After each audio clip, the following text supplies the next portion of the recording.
ああ、欲しいよ、欲しいよ。マスター、何が欲しいんですか？シンセサイザーが欲しいのである。シンセサイザーなら、すでに持ってるじゃないですか。この私、ミクはシンセサイザーですよ。そうだったね。ミクちゃんはヤマハのシンセサイザーを擬人化したロボットだったね。だが、今俺が欲しいのは、ソフトシンセではなく、ハードシンセなのである。むむむ。どういうことですか？なぜハードシンセが必要なのでしょうか？マスターは浮気をするつもりですか？パソコンだけで作曲したら良いじゃないですか。俺の住処にはエアコンがないんだよ。今滞在中の太平洋の島国では、昼間の気温が40度近いんだ。だから、エアコンが効いたおしゃれなカフェに、シンセサイザーとヘッドホンだけ持ち込んで、作曲作業をしたいんだよ。ゲーミングパソコンは持ち歩きたくないんだ。カフェにゲーミングノートを持ち込んでヘッドホンをして頭を振っていたら、周囲の人たちからどう思われると思う？変態ですかね。いや、変態とは思われないだろうが、ゲームをして遊んでいるおっさんだと思われてしまうだろう。俺は仕事をしているイケオジだと思われたいのだ。だから、ゲーミングパソコンは持ち歩きたくないんだよ。マスターはおしゃれなカフェにシンセサイザーを持ち込んで、それにヘッドホンを接続して演奏する気ですか？そうだよ。何か問題でもあるかな。その状態で頭を振りながら作曲するんですよね。まあ、そうなるだろうな。ミクはそんな人を一度も見たことがないです。おしゃれなカフェでノートパソコンを使っている人はいますが、シンセサイザーを演奏してる人はいないですよ。そっちの方が変態に見えると思いますけど。そうかもしれないな。だが、俺はもともと変態だから気にしないんだよ。仕事をしてると思われれば、それでいいんだからな。おしゃれなカフェでシンセサイザーを演奏しながら頭を振っているお客さんがいたら仕事をしてるように見えるでしょうか？マスター、いろいろとおかしい話になってますよ。視聴者の皆さんが腹を抱えて笑っていると思いますけど。そうかな。おしゃれに仕事してるように見えると思うけどな。まあ、話を聞いてくれたまえ。ダウソフト上でマウスを使用してポチポチとメロディーを打ち込むのが非効率で大変だから、ミディコントローラーキーボードを購入したのだが、ミディの鍵盤は単体では音が出ないんだ。それでパソコンにつないで音を出すわけだが、どうしても音の遅延が発生する。鍵盤を押してからほんの少しタイムラグがあって遅れて音が鳴るんだよ。それがどうしても気持ち悪くて、リズム感が狂ってしまって演奏しにくいんだ。そうだったんですね。シンセサイザーにもたくさん種類がありますけど、どんなものが欲しいんでしょうか？最初から話すと、ミディキーボードを使ってメロディーを演奏してダウに取り込もうとしていたのだが、タイムラグが発生するせいで、うまくいかない。そこで、キーボードから直接音が出るものを探した。エレクトーンのような巨大なマシンを買うわけにはいかないから、机の上に乗るものを探したんだ。で、YouTube を見ていたら電子ピアノを見つけた。電子ピアノはスピーカーもついているし、ミディ出力できるからダウに演奏データを送信できて良いと思ったんだ。そして、最終的にこれが一番良いと思ったのだ。ヤマハの電子ピアノ P225 である。だが、スペック表をよく見たら、机の上には乗るものの、大きすぎて重すぎたんだ。確かに大きくて重いですね。10キロもあるなら、持ち運べる重さではなさそうです。で、次はシンセサイザーの中から探すことにした。たくさんあるものの中から、コンパクトで軽いものを選んだ。それがこれである。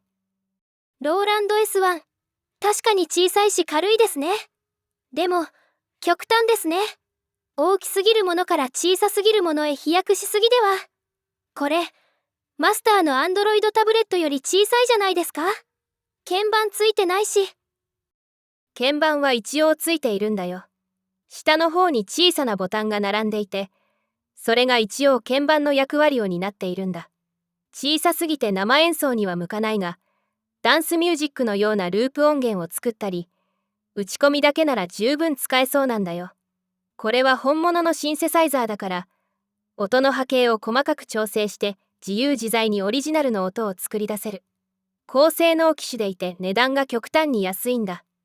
では、これで決定ですかね。これにする可能性が高いのだが、やはり鍵盤は捨てがたい。ミニ鍵盤でもいいから37鍵盤くらいついているものがないかと探したら、このようなものを見つけた。ヤマハのリフェイス CS である。重さも3キロだから、ギリギリ持ち運べる感じである。良いですね。見た目がエレクトーンやオルガンの風貌です。本当にシンセサイザーなんですよね。シンセサイザーである。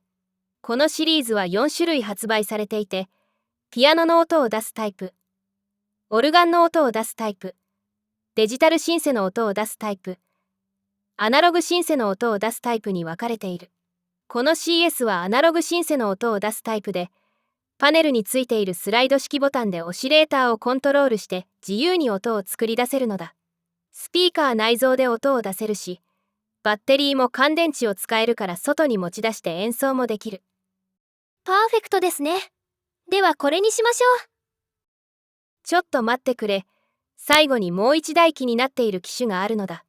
このヤマハの CS と値段がほぼ同じでありながら、アナログシンセとデジタルシンセ、両方を搭載したワークステーションモデルを見つけてしまった。YouTube 上の DTM ミュージシャンたちに評判が良い人気機種である。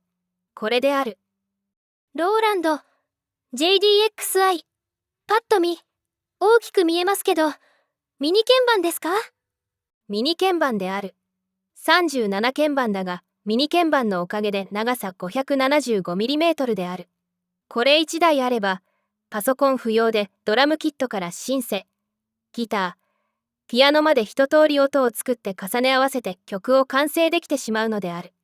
今日紹介した他のキーボードはどれも演奏を録音できるが、ワークステーションのような DAW 機能はついていないから、演奏したデータは基本的にはパソコンに飛ばして DAW で編集する必要がある。パソコンなしでほぼ完成まで曲を編集できるのが、こういったワークステーションである。でも、ワークステーションはお高いんですよね。ワークステーションは一般的に10万円以上であり、数十万円するのが当たり前の相場だが、この JDXI はなんと6万円台で入手できるのである。では、これで決定ですね。これにしましょう。でもこのような、そこそこ大きいシンセサイザーを、おしゃれなカフェに持ち込んで演奏しているお客さんがいたら、変態だと思われますよ。俺はこのシンセサイザーが欲しいのだが、大きさの問題と値段の問題があるのだ。今、Amazon で検索したところ、この機種の値段は6万6千円になっている。先に紹介した一番小さいローランドのシンセサイザー、S1 の価格は2万7千円なのである。それで悩んでいるのである。